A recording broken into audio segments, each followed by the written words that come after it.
What happens when one of the greatest minds in basketball finally decides to stop being polite and start being brutally honest? Not media-trained, not filtered, not softened for headlines. Just raw truth, with fire behind it. That's exactly what happened when Cheryl Miller stepped into the spotlight and delivered a message that didn't just shake the conversation around Caitlin Clark, it completely flipped it. Because this wasn't just another opinion. This was a verdict. And it landed directly on the narrative that Sheryl Swoopes had been building for over a year.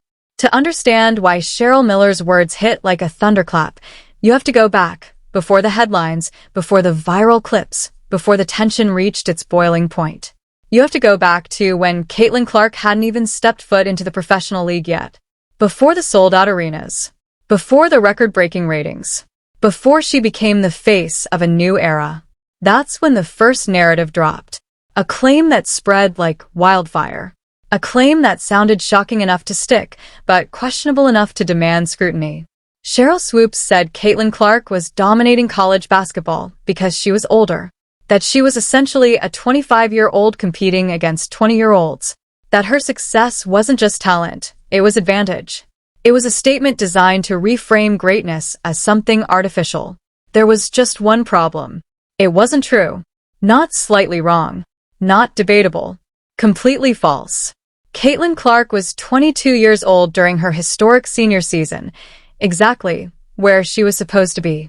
Following the same timeline as countless players before her. No hidden advantage. No extended runway. Just production. But instead of stopping there, the narrative evolved. Because when one claim collapses, another one takes its place. The next angle? Volume scoring. Swoopes suggested Clark was taking an absurd number of shots per game, painting her as a stat chaser, someone inflating numbers at the expense of team basketball.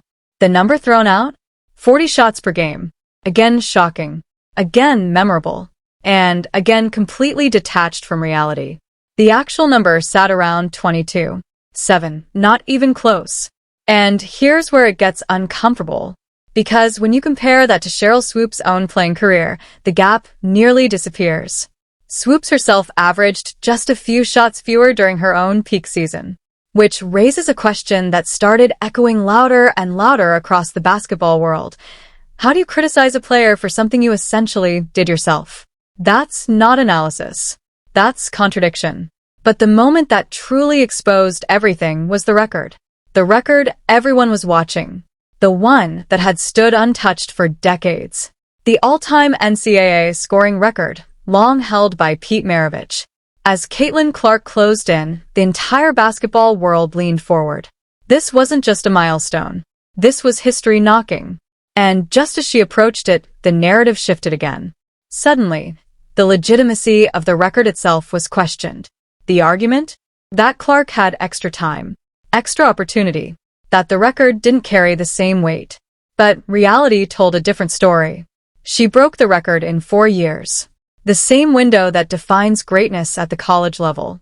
No extended timeline. No inflated advantage.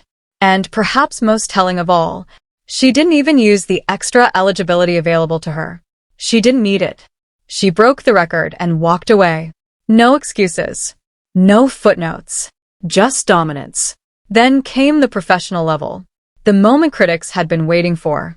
This is where it stops, they said. This is where reality hits. Except it didn't. Because Caitlin Clark didn't just survive in the WNBA. She exploded. Points. Assists. Impact. She didn't just meet expectations, she crushed them. Rookie of the Year. League-leading playmaking. A presence that forced the entire system to adjust around her. And suddenly, the noise went quiet. No corrections. No acknowledgements. No accountability. Just silence. And that silence said more than anything that came before it. Because by now, the pattern was impossible to ignore. Every criticism, every narrative, every headline, either bent the truth, ignored context, or collapsed under basic fact-checking. And yet it kept coming. Until finally, someone stepped in who couldn't be ignored. Someone whose credibility wasn't up for debate. Someone who had seen greatness up close and knew exactly what it looked like. That someone was Cheryl Miller. When Cheryl Miller spoke, the The energy shifted immediately. This wasn't commentary. This wasn't debate. This was authority stepping into chaos. She didn't hedge her words. She didn't soften her tone. She didn't protect feelings. She looked directly at the situation and called it exactly what it was. Come on, you big dummies. For words. No filter. No hesitation. No escape route. And just like that, the conversation changed. Because this wasn't just about defending Caitlin Clark. This was about calling out a system of narratives that had been allowed to grow unchecked. It was about drawing a line between criticism and misinformation, between analysis and agenda. But what made Cheryl Miller's statement even more powerful wasn't the headline quote. It was what came after. She went deeper. She talked about the work, the hours, the reality that greatness doesn't appear out of nowhere. It's built, brick by brick, rep by rep, game by game. And she made something very clear. You cannot punish a player for earning everything they've been given. You can critique the game. You can analyze decisions. You can question strategy. But you don't rewrite reality just because the result makes you uncomfortable. Because that's what this really became. Not a conversation about basketball, but a reaction to impact. Caitlin Clark wasn't just playing well. She was changing the landscape, drawing attention, bringing new audiences, forcing the game into a spotlight it had never fully experienced before. And with that spotlight came resistance. Because not everyone is comfortable when the game evolves. Not everyone embraces change when it happens this fast. And that's why Cheryl Miller's voice mattered. Because she's seen it all. She's lived through eras where women's basketball had to fight for visibility, where recognition wasn't given, it was earned through struggle. And when someone with that perspective speaks, it carries weight, real weight. So when she defended Caitlin Clark, it wasn't hype. It wasn't bias. It was recognition. Recognition of greatness. Recognition of effort. Recognition of reality. And now the question isn't whether Caitlin Clark belongs. That's already been answered. The real question is, who's willing to acknowledge it? And who's still trying to rewrite it? Because after Cheryl Miller spoke, silence isn't as easy as it used to be. Fire. What actually happened wasn't just criticism.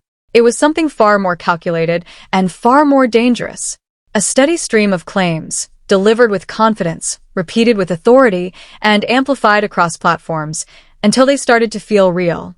Not because they were true, but because they were everywhere. And that's how perception gets rewritten. Not through facts, but through repetition. For months, the narrative surrounding Caitlin Clark wasn't shaped by what she was doing on the court, it was shaped by what people were saying about her off of it. Claims that didn't hold up under basic scrutiny somehow gained traction, simply because they were delivered loudly and often enough to stick. And from a distance, it might have looked like just another sports debate. But to someone like Cheryl Miller, someone who understands the game at its deepest level, it looked very different. It looked wrong. Not debatable. Not subjective. Wrong. And there comes a point, even for the most respected voices in the game, where staying quiet becomes complicity. Miller reached that point. But here's what made her response so explosive, so different from anything that had come before it.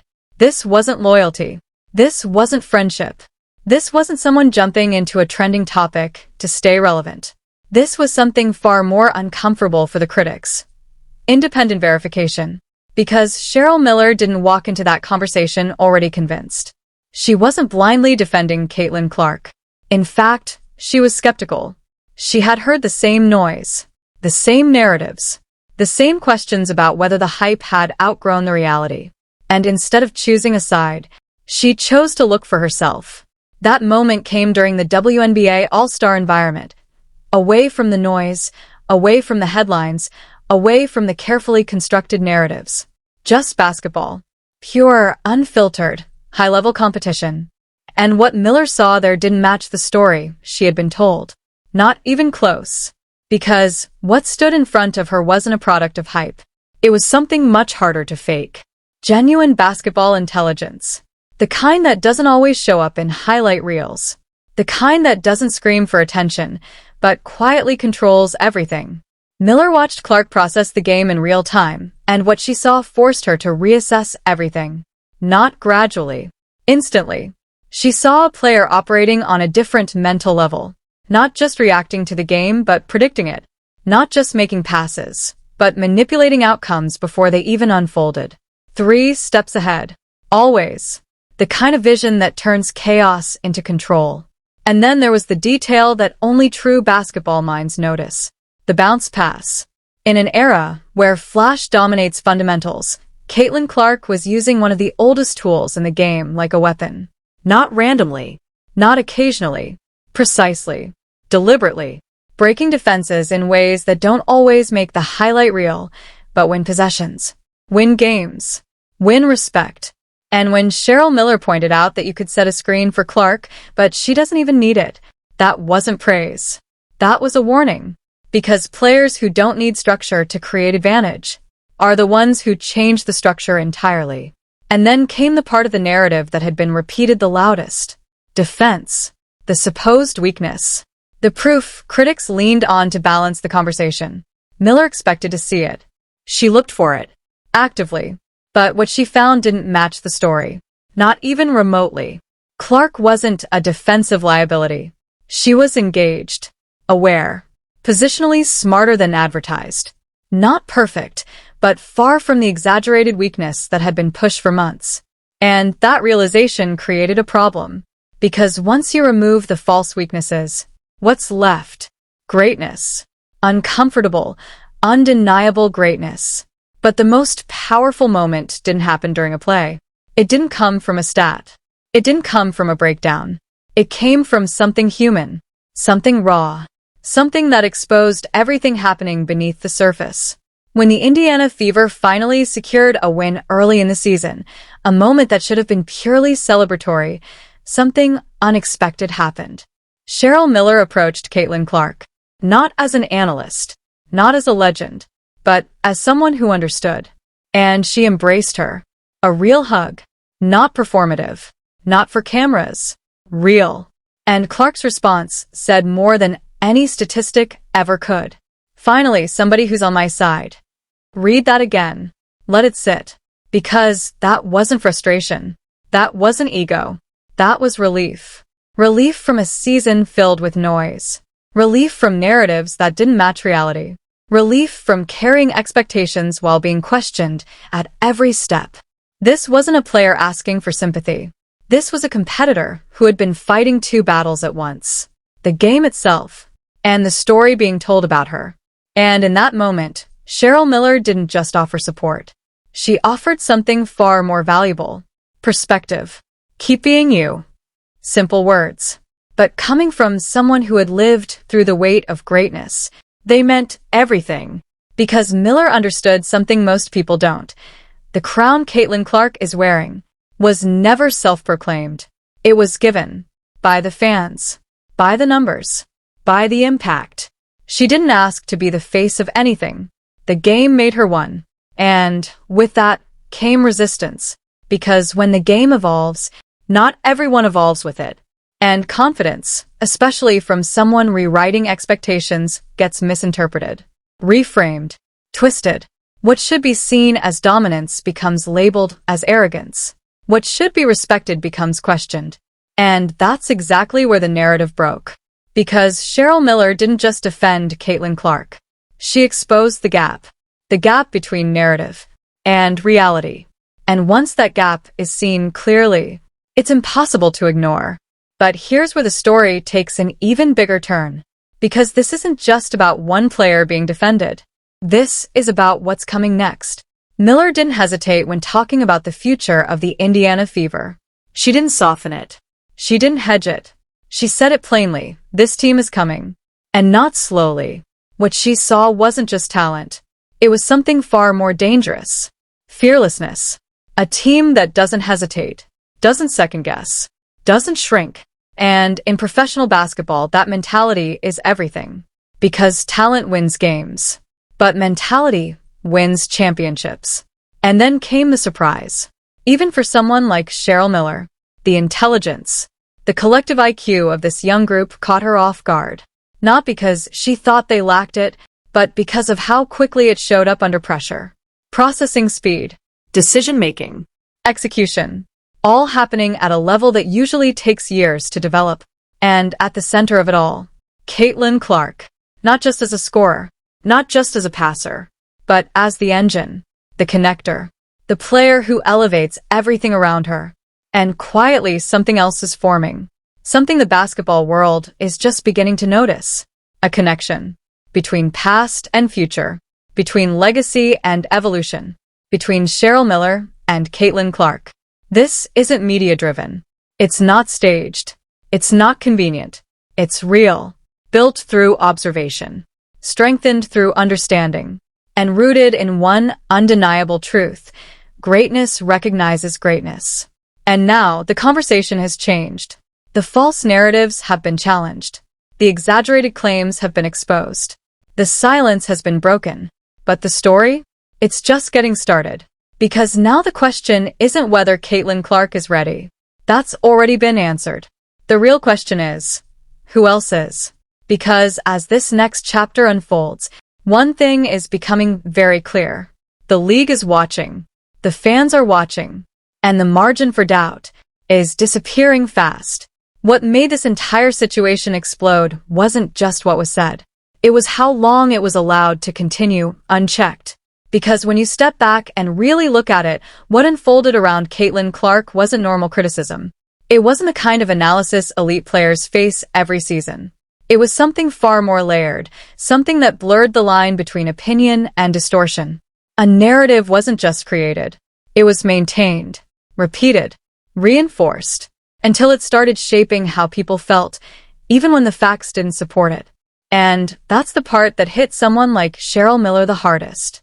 Because Miller wasn't watching this as a fan. She wasn't reacting emotionally. She was observing like a historian of the game. And what she saw unfolding didn't sit right. Not because criticism existed, but because of what kind of criticism it was. See, real basketball criticism is specific. It's technical. It's grounded in film. It points to decisions, positioning, timing, execution. But what surrounded Caitlin Clark? It was different. It was broad, vague, repeated without accountability. And most importantly, it kept collapsing under basic verification. At some point, that stops being analysis and starts becoming narrative management. And here's where things take a turn most people didn't see coming. Because while the public debate was getting louder, Cheryl Miller was getting quieter. Watching, listening, waiting, not rushing to defend, not rushing to attack. Just collecting information. Because unlike most voices in the conversation, Miller didn't need headlines. She needed certainty. And that certainty came in the one place where narratives don't survive. Up close. In real competition. In real time. During the all-star environment, where the noise fades and the truth shows itself, Miller got what most critics never had: direct access. No filters. No edits. No social media spin.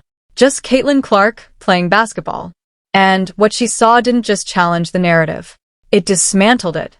Because the version of Clark being discussed publicly didn't exist on that court. Instead, Miller saw something far more dangerous to critics: control. Not just talent. Not just skill. Control of pace. Control of space. Control of decisions before they even needed to be made. Clark wasn't reacting to defenses. She was dictating them. That's a completely different level of player. And it's the kind that doesn't just succeed in a system. It forces the system to change around it. Miller noticed the details immediately. The things casual viewers miss.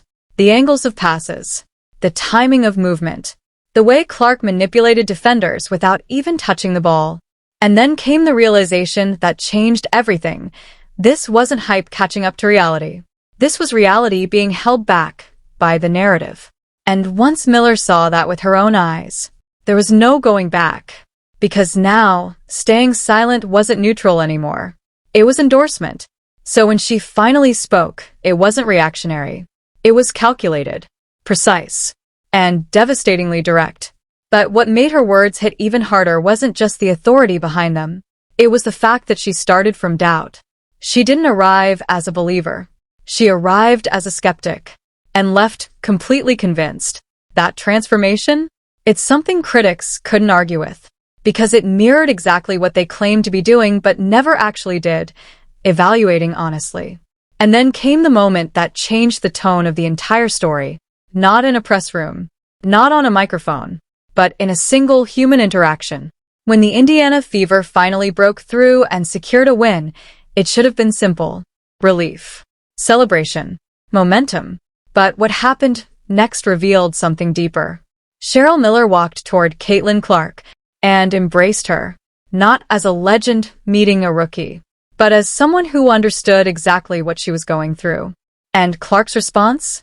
It wasn't rehearsed. It wasn't guarded. It was instinctive. Raw. Honest. Finally, somebody who's on my side. That sentence didn't just land.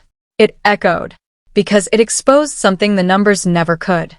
The isolation, the pressure, the weight of being both the center of attention and the center of criticism at the same time. And suddenly, the story wasn't just about basketball anymore. It was about endurance. Because imagine performing at an elite level, breaking records, carrying expectations, and still feeling like the narrative around you doesn't reflect reality. That's not just pressure. That's resistance. And in that moment, Cheryl Miller didn't just see a player. She saw herself. She saw the same pattern. The same tension. The same uncomfortable truth. Greatness, especially when it changes the game, doesn't always get embraced immediately. Sometimes, it gets challenged first. That's why her message to Clark carried so much weight. Keep being you. Not